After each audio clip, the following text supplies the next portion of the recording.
¿Qué tal amigos? Comenzamos nuestro resumen internacional en una semana en la que Ucrania le asestó un duro golpe a Rusia atacando sus bases aéreas.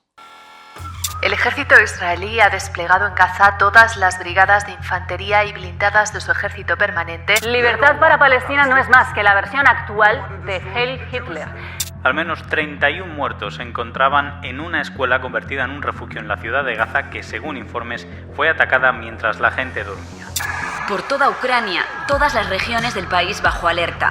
Moscú acusó el martes a Kiev de intensificar los bombardeos con el objetivo de perturbar las conversaciones de paz.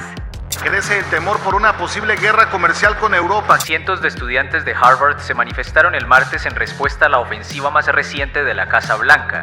El presidente consolidó su poder el domingo con la victoria de su partido en las elecciones legislativas y de gobernaciones. Y vamos a comenzar el programa hablando del conflicto en Medio Oriente. Israel continuó incrementando la intensidad de sus ataques aéreos contra la Franja de Gaza en apoyo a sus tropas sobre el terreno, que incluyen todas sus brigadas de infantería y blindadas de su ejército permanente y que ya controlan el 77% del territorio. Entre los ataques se destacó un bombardeo contra un edificio residencial que sepultó a más de medio centenar de palestinos, o una pediatra que perdió a 9 de sus 10 hijos después de que su casa fuera atacada, mientras que su esposo, también médico, y otro hijo permanecían en grave estado. Alaa al-Nahar se encontraba trabajando en el hospital cuando llegaron los cuerpos de sus hijos, el mayor de 12 años y el menor de solo 7 meses, tras lo cual Israel dijo que iba a investigar lo sucedido. A su vez, decenas de personas siguen muriendo por inanición en medio de las trabas para la distribución de la ayuda, que ahora entra lentamente. No obstante, el mandatario israelí Benjamin Netanyahu se mostró dispuesto a aceptar un alto al fuego temporal a cambio de la liberación de los rehenes, aunque reiteró que cuando terminara la ofensiva a gran escala, tendrían control sobre todo el enclave. Además, sostuvo que buscarían evitar una crisis humanitaria para mantener libertad de acción operativa, pero aseguró que la presión internacional no los haría abandonar los objetivos trazados, ni siquiera ante la posibilidad de que les impongan sanciones. A su vez, Netanyahu tiene cada vez mayor presión interna, dado que el 67% de la población reclama el fin de las hostilidades a cambio de la liberación de los rehenes, y continúan las manifestaciones reclamando un acuerdo urgente con Hamás. El ejército israelí ha desplegado en Gaza todas las brigadas de infantería y blindadas de su ejército permanente, según informan los medios locales. Israel ha intensificado su ofensiva en la franja. El sábado, el ejército declaró que había atacado más de 100 objetivos en 24 horas, afirmando que se dirigían contra infraestructuras de Hamás. El viernes, 9 de los 10 hijos de un médico de Gaza murieron en un ataque aéreo israelí. Las edades de los niños muertos oscilaban entre los 7 meses y los 12 años. El primer ministro israelí Benjamin Netanyahu ha prometido continuar la ofensiva hasta que Hamás se desarme y libere a todos los rehenes restantes. Hamás ha dicho que solo lo hará a cambio de más prisioneros palestinos, un alto el fuego duradero y la retirada israelí del territorio. Netanyahu ha rechazado estas condiciones. Mientras tanto, en Tel Aviv, los manifestantes salieron a la calle en la manifestación semanal para exigir un alto el fuego duradero y la liberación inmediata de todos los rehenes. Mientras tanto, las IDF matan a 6 hombres armados que vigilaban los camiones humanitarios para evitar que fueran saqueados. Israel afirma que los hombres eran miembros de Hamás, lo que Hamás ha negado. Desde que Israel levantó el bloqueo de la ayuda el lunes, afirma que han entrado en Gaza 388 camiones de ayuda. Pero los grupos de ayuda palestinos dicen que solo 119 de los camiones han entrado por el paso fronterizo de Karem Shalom. Un último informe de AP afirmaba que las fuerzas israelíes utilizan a detenidos palestinos como escudos humanos en Gaza, según testimonios palestinos y de soldados israelíes. Y la intensificación de la ofensiva, el bloqueo casi total de productos básicos y los ataques al sistema sanitario continúan generando una fuerte condena internacional. La Organización Mundial de la Salud advirtió que todo el sistema estaba al borde del colapso, ya que solo en la última semana habían tenido que cerrar 4 hospitales debido a los ataques y a las órdenes de evacuación, y el 94% de toda la franja fueron dañados o destruidos. Y en este contexto, el Reino Unido, Francia y Canadá habían firmado una declaración conjunta condenando los actos atroces de Israel y advirtiendo que tomarían acciones concretas. pero el asesinato de 2 trabajadores de la embajada israelí en Washington le dio la oportunidad al primer ministro Benjamin Netanyahu de contraatacar, afirmando que se estaba presenciando el terrible precio del antisemitismo y la incitación desenfrenada y tóxica contra el Estado de Israel y los judíos del mundo, y llamó a los líderes a que dejaran de hacer falsas acusaciones que envalentonaban a Hamás, mientras ordenaba reforzar la seguridad de todas las misiones diplomáticas. A su vez, sostuvo que se estaban poniendo del lado equivocado de la historia y de la humanidad. Previamente, Netanyahu había dicho que los europeos no iban a influir en los objetivos de Israel en Gaza, más allá de su amenaza de imponer sanciones, y condenó su intención de reconocer el Estado de Palestina, porque sería el premio gordo de Hamás. A su vez, se informó que se investiga el asesinato de los israelíes en Washington como un acto de terrorismo y crimen de odio, ya que al momento de su detención, el atacante gritó "Palestina libre", lo que para Netanyahu es el nuevo grito nazi. Free Palestine is just today's version of Heil Hitler. Libertad para Palestina no es más que la versión actual de Heil Hitler. Lo dijo anoche el primer ministro israelí en un discurso en inglés en el que calificó los asesinatos de Washington de horrible acto de violencia antisemita y lanzó duras acusaciones. El primer ministro israelí Benjamin Netanyahu ha acusado a los líderes de Francia, Canadá y Reino Unido de ponerse del lado de Hamás por su condena de la ofensiva militar ampliada de Israel en Gaza. Los 3 gobiernos aliados habían amenazado con acciones concretas, incluidas sanciones selectivas, si Israel no ponía fin a sus ataques y permitía el regreso de la ayuda a la franja. I say to President Macron, Prime Minister Carney and Prime Minister Starmer, when mass murderers, rapists, baby killers and kidnappers thank you, you're on the wrong side of justice. You're on the wrong side of humanity. And you're on the wrong side of history. Now, these leaders may think that they're advancing peace. They're not. They're emboldening Hamas to continue fighting forever. And they give them hope to establish a second Palestinian state. El ministro británico Luke Pollard rechazó las críticas de Netanyahu al primer ministro Starmer. Tanto él como el portavoz del Ministerio de Asuntos Exteriores francés, Christophe Lemoine, reiteraron sus críticas a la escalada en Gaza tras las declaraciones de Netanyahu. En medio de la presión, Israel empezó a permitir la entrada de ayuda en Gaza, que comenzó a llegar a las primeras personas el jueves. Pero las agencias de la ONU advierten de que la cantidad es insuficiente y la distribución sigue siendo difícil en medio de las restricciones militares, la ruptura de la ley y el orden en Gaza. Netanyahu planeaba rebajar la presión internacional al permitir la entrada de algunos camiones con ayuda humanitaria, pero las condenas no hicieron más que aumentar y las autoridades reconocieron que esperaban un tsunami diplomático, sobre todo después de que el ejército haya hecho disparos de advertencia contra una delegación de diplomáticos de diferentes países en la Cisjordania ocupada. El ejército israelí lo había justificado afirmando que el grupo se había desviado del recorrido permitido, pero España, Francia, Italia y Portugal convocaron a los embajadores israelíes. La Unión Europea pidió que se investigara el incidente e incluso China se sumó a las condenas, afirmando que se oponía a cualquier amenaza contra el personal diplomático. Y el que lidera la presión europea es España, que organizó una cumbre en Madrid que buscaba una respuesta conjunta.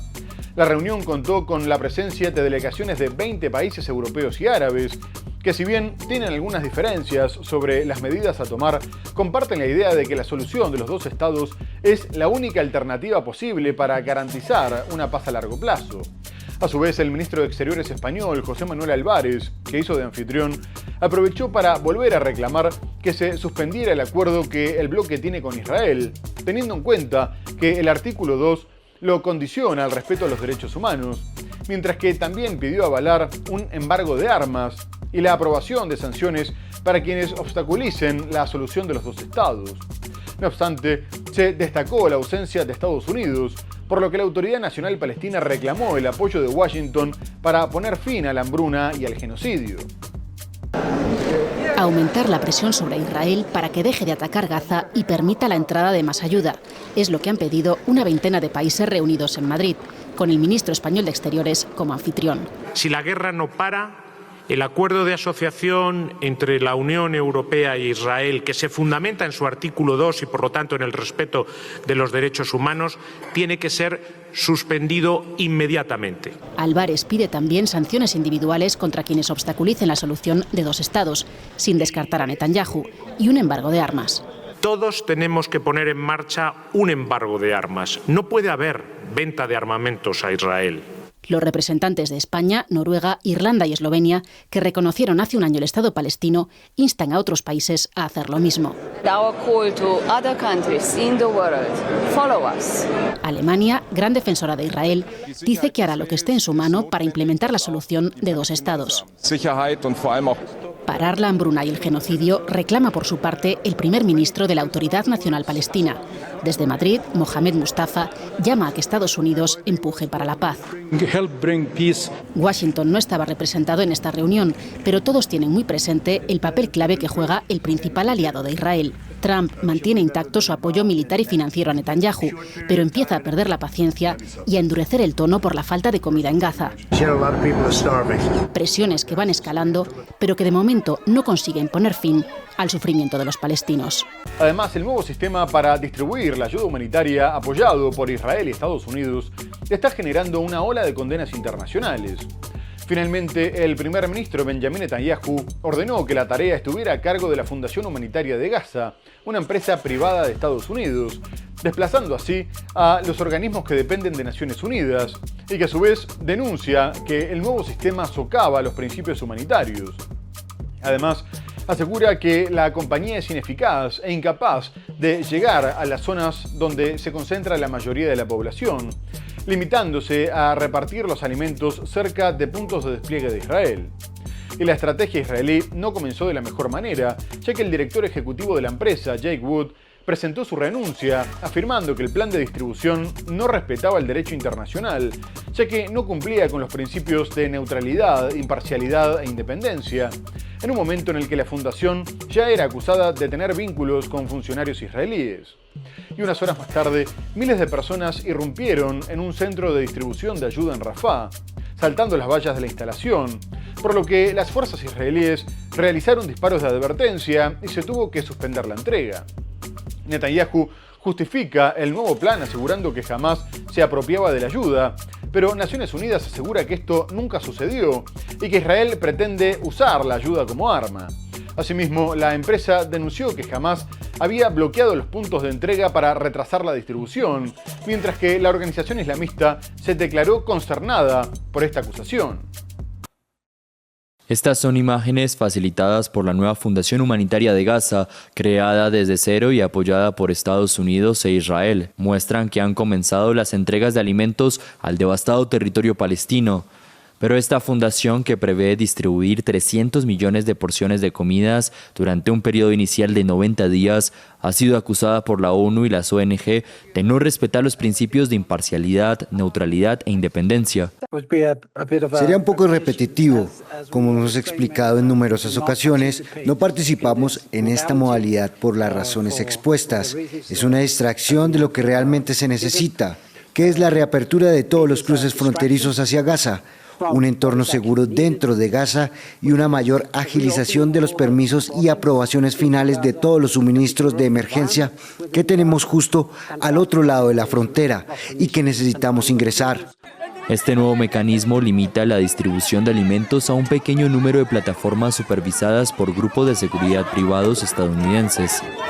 Actualmente se están instalando 4 plataformas, todas ellas cerca de posiciones militares israelíes, pero a menudo lejos de las zonas más pobladas.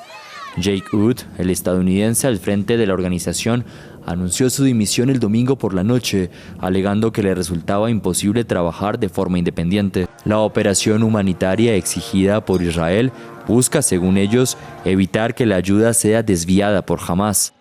La ONU y las organizaciones humanitarias niegan que la ayuda anterior haya sido desviada por Hamás y por tanto rechazan este nuevo mecanismo que, en su opinión, permitiría a Israel utilizar los alimentos como arma.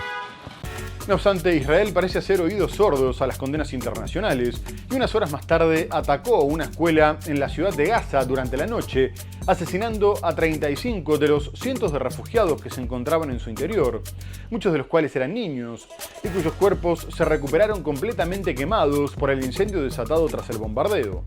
Sin embargo, el ejército israelí aseguró que había apuntado contra terroristas de alto nivel que se encontraban en el edificio y que había tomado medidas para limitar el impacto contra los civiles.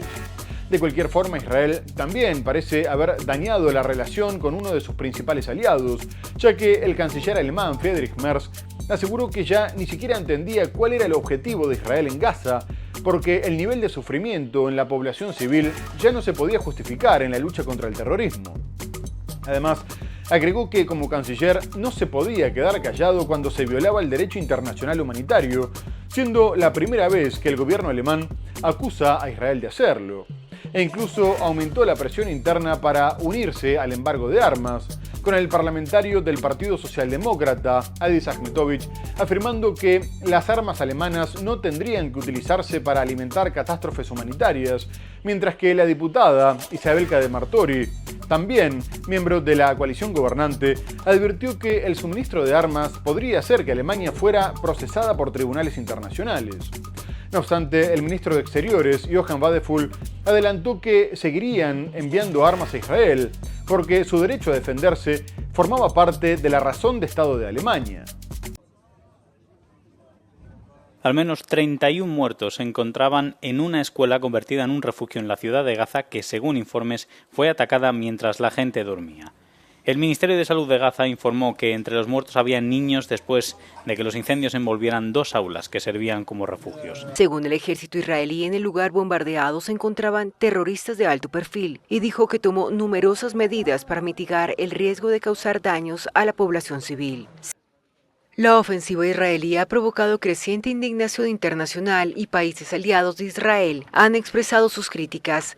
Aunque el gobierno alemán amenazó el lunes con dejar de apoyar al gobierno de Benjamin Netanyahu, continuará vendiendo armas a Israel. Así lo aseguró el ministro de Relaciones Exteriores Johann Wadephul en respuesta al pedido de España de que la Unión Europea imponga un embargo generalizado. Esto naturalmente incluye una disposición a suministrar armas en el futuro. Estamos enfrentando una gran responsabilidad y, como dije ayer en Alemania, la situación en la Franja de Gaza es, por supuesto, un gran dilema político y moral para nosotros. Lo que el ejército israelí está haciendo ahora en la Franja de Gaza, ya no entiendo sinceramente cuál es el objetivo. Causar tanto sufrimiento a la población civil como ha sucedido cada vez más en los últimos días ya no puede justificarse con la lucha contra el terrorismo. Cuando se cruzan líneas en las que se viola el derecho internacional humanitario, entonces Alemania, el canciller alemán, también debe decir algo al respecto. De cualquier forma, el canciller alemán dijo que su país estaba obligado a contener sus condenas a Israel como ningún otro, haciendo referencia a su responsabilidad histórica. Se aclaró que se oponían al reconocimiento unilateral de Palestina y en el Parlamento sigue estando prohibido hablar de genocidio. Pero el apoyo ya no parece ser incondicional, como también demuestra el rechazo del 80% de la población a las operaciones militares de Israel.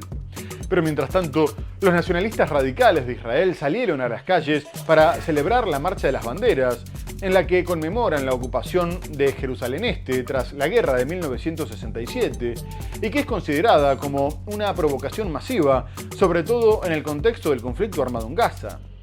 La policía calcula que alrededor de 10.000 personas salieron a las calles de la ciudad, provocando altercados con los palestinos que se vieron obligados a cerrar sus negocios y resguardarse, y agrediendo a transeúntes, estudiantes y activistas israelíes defensores de los derechos humanos que impedían que los manifestantes entraran a las casas de los palestinos, mientras que se vio a muchos miembros de las fuerzas de seguridad participando de la manifestación. El primer ministro Benjamin Netanyahu prometió mantener Jerusalén unificada, indivisible y bajo la soberanía de Israel, mientras que el ministro de Seguridad Nacional, Itamar Ben-Gvir, aumentó la provocación yendo a la explanada de las mezquitas, donde solo los musulmanes pueden rezar, y sin embargo dijo que había ido a orar por los rehenes. Además, también se considera una provocación a la comunidad internacional que no reconoce la soberanía de Israel sobre Jerusalén, y Naciones Unidas condena la anexión y la declaración como su capital. Un día de Jerusalén protagonizado por los ultranacionalistas israelíes. El 26 de mayo marca la captura de Jerusalén Este por parte de Israel, incluida la Ciudad Vieja y los lugares sagrados para judíos, cristianos y musulmanes durante la Guerra de los 6 días de 1967. Preservaremos una Jerusalén unida e íntegra bajo la soberanía de Israel, y esto, por supuesto, también está relacionado con la guerra actual, la guerra de la resurrección. Naciones Unidas, a través de los principios del derecho internacional, ha rechazado sistemáticamente la ocupación de Jerusalén Este, bajo las resoluciones 242 de 1967, la resolución 478 de 1980, en la que condena la declaratoria de Israel de convertir a Jerusalén en su capital, o la resolución 2334 de 2016, en la que se reafirma que los asentamientos israelíes en Jerusalén y Cisjordania son ilegales. Ahora miembros de extrema derecha del gabinete de Netanyahu desafían las tensiones, con visitas al complejo de Al-Aqsa, el tercer lugar sagrado del Islam, para los judíos conocido como el Monte del Templo, donde a priori no pueden rezar. Hoy, gracias a Dios, es posible orar en el Monte del Templo, inclinarse en oración. Damos gracias a Dios por ello y seguiremos. Estamos aquí orando por la seguridad de los rehenes, para que todos regresen sanos y salvos a casa, por la victoria de la guerra. En las calles, grupos de jóvenes nacionalistas recorrieron los barrios musulmanes de la Ciudad Vieja y se escucharon cánticos de muerte a los árabes. Y ahora quisiera dejar de lado Medio Oriente para hablar de la guerra en Ucrania, donde se intensifican los bombardeos a ambos lados. Ucrania informó que Rusia había atacado 30 ciudades con 69 misiles y alrededor de 300 drones, mientras Rusia comunicó que había tenido que derribar más de 100 drones, varios de ellos cerca de Moscú, por lo que los aeropuertos de la capital tuvieron que cerrar por unas horas. Pero más allá de la escalada, se llevó a cabo el mayor canje de prisioneros, con 1000 de cada lado, aunque en Rusia se denuncia que muchos no eran soldados, sino civiles secuestrados en Kursk. Asimismo, el canciller alemán Friedrich Merz comunicó que Ucrania ya no tenía restricciones para el uso de las armas de largo alcance enviadas por Occidente, por lo que sería libre de atacar territorio ruso, incluso su capital. El mandatario alemán ya había adelantado su decisión durante la campaña, después de que su antecesor, Olaf Scholz, se negara a proporcionar sus misiles Taurus, que con 500 kilómetros de autonomía tienen más alcance que los del resto de los aliados. Pero Merz aclaró que también habían tomado la misma decisión el Reino Unido, Francia y Estados Unidos, considerando que era necesario porque un país que solo podía hacer frente a un agresor en su propio territorio no se estaba defendiendo adecuadamente. Además, denunció que Rusia atacaba despiadadamente objetivos civiles y que le daba mucha importancia que Ucrania no hiciera lo mismo, a pesar de que Rusia ya presentó una gran cantidad de pruebas de ataques contra civiles. Merz dijo que había agotado los medios diplomáticos y consideró que el levantamiento de las restricciones marcaría una diferencia decisiva, mientras que el Kremlin advirtió que era una medida muy peligrosa.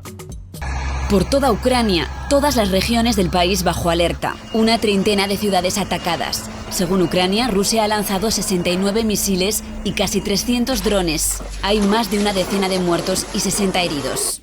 Muchos han pasado otra noche en vela, refugiados en el metro de Kiev. La capital se ha vuelto a llevar la peor parte. El gobierno ucraniano critica que cuando todo el mundo está pidiendo una tregua, Putin ordene más ataques. Y Zelensky insiste, se debe presionar a Rusia con más sanciones. Moscú asegura que ha derribado 110 drones ucranianos, 12 en las cercanías de la capital. Los 4 aeropuertos de Moscú han tenido que suspender sus operaciones durante unas horas. Rusia denuncia que esta semana Ucrania ha lanzado más de 1 millar de drones contra su territorio. Sin avances hacia la paz, ambos países sí han cumplido con el canje pactado en Estambul. Ya han completado el intercambio de 1000 prisioneros de cada bando. El intercambio, que incluyó a civiles, ha sido el único paso concreto hacia la paz que ha surgido de la reunión. Los aliados occidentales han levantado todas las restricciones al uso de armas de largo alcance por parte de Ucrania, según declaró el lunes el canciller alemán Friedrich Merz. Merz declaró a los medios que se han levantado las restricciones sobre las armas suministradas por Alemania, el Reino Unido, Francia y Estados Unidos. El canciller alemán afirmó textualmente que Ucrania ahora puede defenderse, por ejemplo, atacando instalaciones militares en Rusia.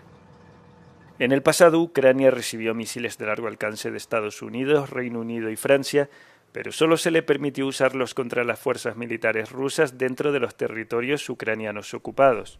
Y un día después, Ucrania denunció que los ataques rusos habían continuado con 355 drones, en el mayor ataque de este tipo desde el comienzo de la guerra, por lo que el presidente Volodymyr Zelensky aseguró que era una prueba de que Rusia creía que podía actuar con impunidad y que mientras afirmaba que quería la paz iba en la dirección contraria, lo que hacía necesario que Estados Unidos aumentara su presión contra Moscú.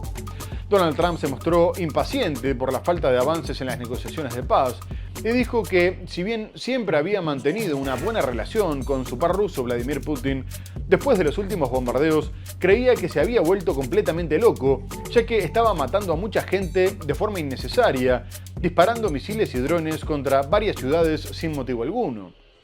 Además, dijo que la intención de Rusia era quedarse con toda Ucrania, pero que de hacerlo llevaría a su caída. No obstante, también criticó al ucraniano Volodymyr Zelensky, afirmando que no le hacía ningún favor a su país hablando como lo hacía, porque todo lo que salía de su boca causaba problemas. Posteriormente, Moscú respondió que Putin estaba haciendo lo necesario para garantizar la seguridad de su país y que los bombardeos eran una represalia por los ataques ucranianos contra territorio ruso. Además, el vocero del Kremlin, Dmitry Peskov, dijo que las declaraciones de Trump se explicaban por una sobrecarga emocional. No obstante, la postura de Trump podría tener consecuencias, ya que los medios norteamericanos aseguraron que estaba evaluando imponer más sanciones en los próximos días, a pesar de que su secretario de Estado, Marco Rubio, había dicho que esto podría afectar las negociaciones de paz y su intento de mediación. Ucrania dijo el lunes que recibió durante la noche un ataque ruso con 355 drones, el mayor de este tipo desde que Moscú lanzó su invasión a gran escala en febrero de 2022. Es la tercera noche consecutiva que Rusia realiza ataques a gran escala con drones, una estrategia que logró saturar las defensas aéreas y provocó una docena de muertos el domingo. Ese día, el presidente estadounidense Donald Trump, que desde su regreso a la Casa Blanca intenta mediar en el conflicto y que no suele criticar a su par ruso Vladimir Putin, lanzó una dura advertencia. Siempre he tenido una buena relación con Vladimir Putin, pero algo le ha ocurrido. Se ha vuelto completamente loco, escribió Trump en su red Truth Social. El Kremlin restó importancia a las críticas el lunes, argumentando que Putin está haciendo lo necesario para garantizar la seguridad de Rusia y que los bombardeos son medidas de represalia a los ataques con drones ucranianos contra territorio ruso. El Kremlin ha respondido a las declaraciones del republicano, afirmando que fue una reacción emocional. Por supuesto, al mismo tiempo este es un momento muy crucial que se asocia con la sobrecarga emocional de todo el mundo. Absolutamente, y con reacciones emocionales. Seguimos esto muy de cerca. Donald Trump también criticó al presidente ucraniano, afirmando que las declaraciones de Zelensky son problemáticas. Por su parte, el presidente ucraniano Volodymyr Zelensky señaló que estos ataques muestran que Rusia siente que puede actuar con impunidad. Rusia reivindicó el lunes la toma de 2 pueblos en Sumy, donde sus tropas están a la ofensiva desde hace semanas. Y posteriormente Donald Trump continuó expresando su frustración, llegando incluso a amenazar a Rusia, afirmando que si no hubiera sido por él, le hubieran pasado cosas muy malas, por lo que Putin estaba jugando con fuego. A lo que el vicepresidente del Consejo de Seguridad y exmandatario, Dmitry Medvedev, le respondió que lo único realmente malo sería la Tercera Guerra Mundial. No obstante, el ministro de Exteriores, Sergei Lavrov, fue más medido y justificó a Trump afirmando que era una persona a la que no le gustaban los obstáculos para alcanzar objetivos nobles, por lo que expresaba ciertas opiniones con cierta retórica, pero que lo importante era no permitir que Europa boicoteara los esfuerzos de paz.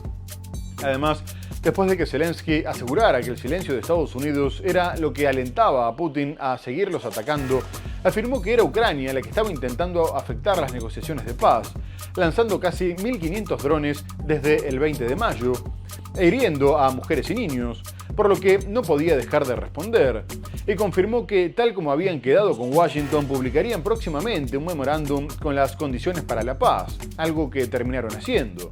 Por último, acusó a Kiev de tomar decisiones completamente imprudentes, alentado por sus socios europeos, como atacar el helicóptero donde se trasladaba el mandatario ruso Vladimir Putin, después de que se denunciara que había tenido que derribar varios drones en el aire.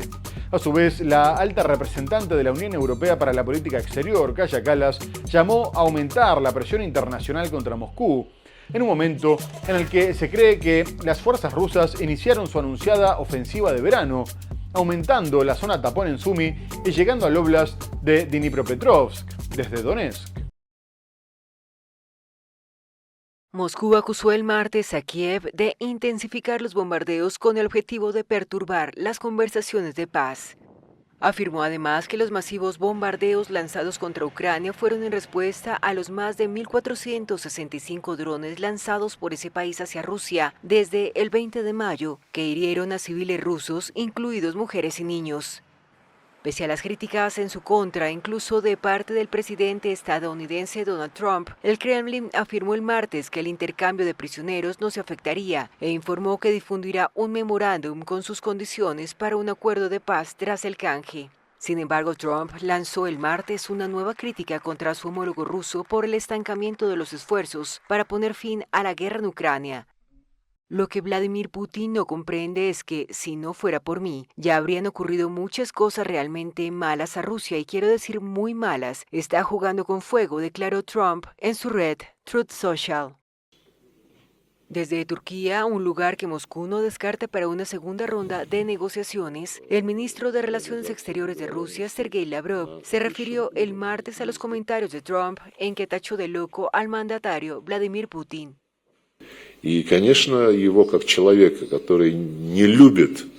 Por supuesto, como una persona que no gusta de los obstáculos que se interponen en el camino para alcanzar objetivos nobles, expresa ciertas opiniones mediante cierta retórica. Lo principal aquí no es centrarse en la retórica, sino asegurar que Europa deje de sabotear el movimiento hacia la paz. Прекратила саботировать движение к миру. Muy bien amigos, tenemos que hacer una breve pausa comercial y enseguida regresamos para hablar de la nueva amenaza de aranceles de Donald Trump a la Unión Europea, de las elecciones en Venezuela y mucho más. No se vayan, ya volvemos.